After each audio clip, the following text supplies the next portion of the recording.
Herkese merhaba. Beyinden Gebe kanalına hoş geldiniz. Havai fişeklerin büyüleyici görüntüsünün altında yatan sırrın ne olduğunu herkes merak etmiştir. Renklerin oluşumu, havada oluşturduğu görüntünün biçimi, herkesi büyülerken bir yandan da kendini merak ettirmiştir. İşte bu meraktan ötürü bu videoda havai fişeklerin renklerinin hangi şartlara göre değiştiğinden bahsedeceğim. Havai fişeklerin çoğunun temel bileşeni baruttur. Fişeğin alt kısmındaki fitil bir kıvılcım yardımıyla ateşlenir ve fişeğin bu bölümünde yer alan barut patlar. Bu sayede fişek havaya fırlar.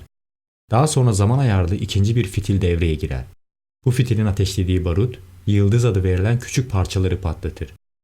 Yıldızların içlerinde yakıt, oksitleyici madde, metal bileşenleriyle bunları bir arada tutmaya yarayan özel kimyasal maddeler vardır. Yıldızlar patladığında gökyüzünde farklı renkler ve şekiller oluşur. Havai fişeklerin bölme sayısı arttırıldığında sadece bir havai fişek patlatılarak arka arkaya değişik görüntüler oluşturulabilir. Ancak bu gösterideki uygun zamanlama için fitil tasarımı ve uzunluğu önemlidir. Kapsül içine yerleştirilen yıldızların yerleşim şekli ve sırası havai fişek patladığında ortaya çıkacak deseni belirler. Havai fişeklerin rengi ise yıldızların içlerindeki metal bileşenlere bağlıdır. Bu fişekler patladığında açığa çıkan enerji metal tuzları tarafından soğurulur. Metaller üzerlerinde oluşan bu fazla enerjiyi ışık olarak verir.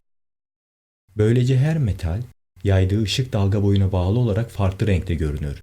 Bu da patlayan yıldızların içlerindeki metallerin havada dağılırken farklı renklerde görünmesini sağlar. Örneğin kalsiyumlu bileşikler kullanıldığında turuncu renk oluşurken sodyum sarı, baryum yeşil, stronsiyum ise parlak kırmızı renk verir.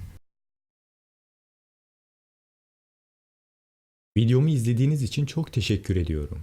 Daha fazla videoya ulaşmak ve kanala destek olmak için lütfen abone olun.